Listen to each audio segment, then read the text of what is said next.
আজকের গুরুত্বপূর্ণ আন্তর্জাতিক সংবাদ। যুক্তরাষ্ট্র হামলা করলে পাল্টা জবাবের হুঁশিয়ারি ইরানের। দমনপীড়ন উপেক্ষা করে বিক্ষোভ তীব্র করল আয়াতুল্লাহ আল খামেনি।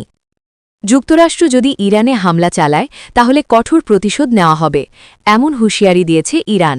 এদিকে সরকার কঠোর দমনপীড়ন চালালেও শনিবার রাতেও দেশজুড়ে বিক্ষোভ অব্যাহত থাকে। দুটি হাসপাতালের চিকিৎসকেরা বিবিসিকে জানিয়েছেন মাত্র 2 দিনে সেখানে 100টিরও বেশি মরদেহ আনা হয়েছে। বিবিসি যাচাইকৃত ভিডিও ও প্রত্যক্ষদর্শীদের বর্ণনায় দেখা যাচ্ছে সরকার বিক্ষোভ দমনে আরও কড়া অবস্থান নিয়েছে। ইরানের সব প্রদেশ মিলিয়ে 100টির বেশি শহর ও জনপদে এই বিক্ষোভ ছড়িয়ে পড়েছে। যুক্তরাষ্ট্রের প্রেসিডেন্ট ডোনাল্ড ট্রাম্প হুঁশিয়ারি দিয়ে বলেছেন, কর্তৃপক্ষ যদি মানুষ হত্যা শুরু করে তাহলে ইরানকে খুব কঠোরভাবে আঘাত করা হবে। শনিবার ইরানের সংসদের স্পিকার বলেন, যুক্তরাষ্ট্র হামলা চালালে ইসরায়েল সহ অঞ্চলটিতে থাকা সব মার্কিন সামরিক ঘাঁটি ও নৌযান বৈধ লক্ষ্যবস্তুতে পরিণত হবে। কেন শুরু এই বিক্ষোভ?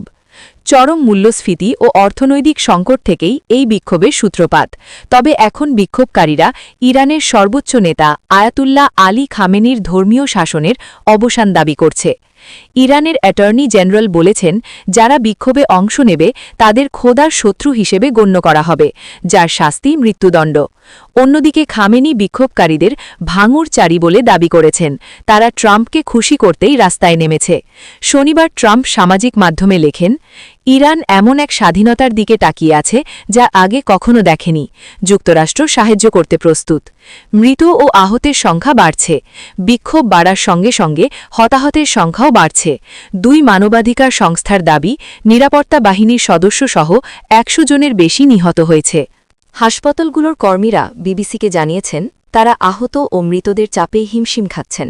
বিবিসি পার্সিয়ান নিশ্চিত করেছে, শুক্রবার রাতে রাশট শহরের একটি হাসপাতালে অন্তত 70টি মরদেহ আনা হয়। তেহরানের একটি হাসপাতালে প্রায় 38 জনের মৃত্যুর কথা জানান এক স্বাস্থ্যকর্মী। ইরানের পুলিশ প্রধান রাষ্ট্রীয় টিভিতে বলেছেন, বিক্ষোভকারীদের সঙ্গে সংঘর্ষের মাত্রা বাড়ানো হয়েছে এবং শনিবার রাতে গুরুত্বপূর্ণ ব্যক্তিদের গ্রেপ্তার করা হয়েছে। তিনি দাবি করেন, নিহতদের একটি বড় অংশ প্রশিক্ষিত ও নির্দেশিত ব্যক্তি, নিরাপত্তা বাহিনী নয়। তবে বিস্তারিত দেননি। মানবাধিকার সংস্থার তথ্যমতে 28 ডিসেম্বর থেকে শুরু হওয়া বিক্ষোভে এখন পর্যন্ত 2500 জনের বেশি মানুষ গ্রেপ্তার হয়েছে। তথ্য সংগ্রহে বাধা। ইরানের ভেতর থেকে বিবিসি সহ আন্তর্জাতিক গণমাধ্যমগুলোর সরাসরি প্রতিবেদন নিষিদ্ধ। বৃহস্পতিবার থেকে সরকার ইন্টারনেট বন্ধ করে দিয়েছে, ফলে তথ্য সংগ্রহ ও যাচাই কঠিন হয়ে পড়েছে। তবুও কিছু ভিডিও সামনে এসেছে এবং বিবিসি মাঠ পর্যায়ের মানুষের সঙ্গে কথা বলতে পেরেছে। যাচাইকৃত ভিডিওতে দেখা গেছে, ইরানের দ্বিতীয় বৃহত্তম শহর মাশহাদে বিক্ষোভকারীদের সঙ্গে নিরাপত্তা বাহিনীর সংঘর্ষ হচ্ছে। মুখোশধারী বিক্ষোভকারীরা ডাস্টবিন ও আগুন জ্বালিয়ে আড়াল নিচ্ছে। দূরে নিরাপত্তা বাহিনীর সারি দেখা যাচ্ছে। একটি বাসে আগুন জ্বলতে দেখা যায়। গুলির শব্দ ও হাড়িপাতিল বাজানোর আওয়াজও শোনা যায়। তেহরানের গিশা এলাকায় বিক্ষোভকারীরা রাস্তা দখল করে নেয় বলে একটি ভিডিওতে দেখা গেছে। পুনাক স্কোয়ার ও হেরাভি এলাকাতেও ধর্মীয় শাসনের অবসান চেয়ে স্লোগান দিতে দেখা যায়। ইন্টারনেট বিশেষজ্ঞ আলী রেজা মানাফি জানান, স্টারলিং স্যাটেলাইট ইন্টারনেটই হয়তো বাইরে যোগাযোগের একমাত্র উপায়। তবে তা ব্যবহার ঝুঁকিপূর্ণ, কারণ সরকার ট্র্যাক করতে পারে। যুক্তরাষ্ট্রের অবস্থান। মার্কিন সংবাদমাধ্যম নিউ ইয়র্ক টাইমস ও ওয়াল স্ট্রিট জার্নাল জানিয়েছে, ট্রাম্পকে ইরানের সম্ভাব্য সামরিক হামলার বিভিন্ন বিকল্প নিয়ে ব্রিফ করা হয়েছে। তবে এক কর্মকর্তা বলেছেন, এই মুহূর্তে তাৎক্ষণিক কোনো হামলার পরিকল্পনা নেই। গত বছর যুক্তরাষ্ট্র ইরানের পারমাণবিক স্থাপনায় বিমান হামলা চালিয়েছিল। রেজা পাহলভির বার্তা। রবিবার ইরানের শেষ শাহের নির্বাসিত ছেলে রেজা পাহলভি এক ভিডিও বার্তায় বলেন, বিশ্বজুড়ে থাকা স্বদেশীরা আপনাদের কণ্ঠস্বর তুলে ধরছে। প্রেসিডেন্ট ট্রাম্প আপনাদের সাহস দেখছেন এবং সাহায্যের কথা বলেছেন।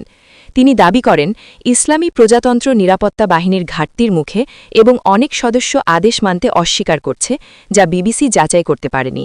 তিনি বিক্ষোভ চালিয়ে যাওয়ার আহ্বান জানান, তবে দলবদ্ধ থাকার পরামর্শ দেন। আন্তর্জাতিক প্রতিক্রিয়া। অ্যামনেস্টি ইন্টারন্যাশনাল জানিয়েছে, বৃহস্পতিবারের পর থেকে নিরাপত্তা বাহিনী বিক্ষোভকারীদের বিরুদ্ধে প্রাণঘাতী শক্তির অবৈধ ব্যবহার বাড়িয়েছে এমন উদ্বেগজনক তথ্য তারা বিশ্লেষণ করছে। যুক্তরাজ্যের পররাষ্ট্রমন্ত্রী ইভেট কুপার বলেন, খামেনির সরকারের বিরুদ্ধে কথা বলার কারণে কাউকে সহিংসতা বা প্রতিশোধের মুখে পড়তে হওয়া উচিত নয়। মানবাধিকার সংস্থার তথ্যমতে গত 2 সপ্তাহে অন্তত 78 জন বিক্ষোভকারী ও 38 জন নিরাপত্তা সদস্য নিহত হয়েছে। নরওয়ে ভিত্তিক ইরান হিউম্যান রাইটস জানিয়েছে, নিহত বিক্ষোভকারীর সংখ্যা অন্তত 192 জন। বিবিসি পার্সিয়ান এখন পর্যন্ত 26 জন নিহতের পরিচয় নিশ্চিত করেছে, যাদের মধ্যে 6টি শিশু রয়েছে। এই বিক্ষোভ 2022 সালের উইমেন লাইফ ফ্রিডম আন্দোলনের পর সবচেয়ে বড় গণ আন্দোলন। সেই সময় মাহসা আমিনির মৃত্যুকে কেন্দ্র করে কয়েক মাসে 550 জনের বেশি মানুষ নিহত ও 20,000-এর বেশি আটক হয়েছিল বলে মানবাধিকার সংস্থাগুলো জানায়।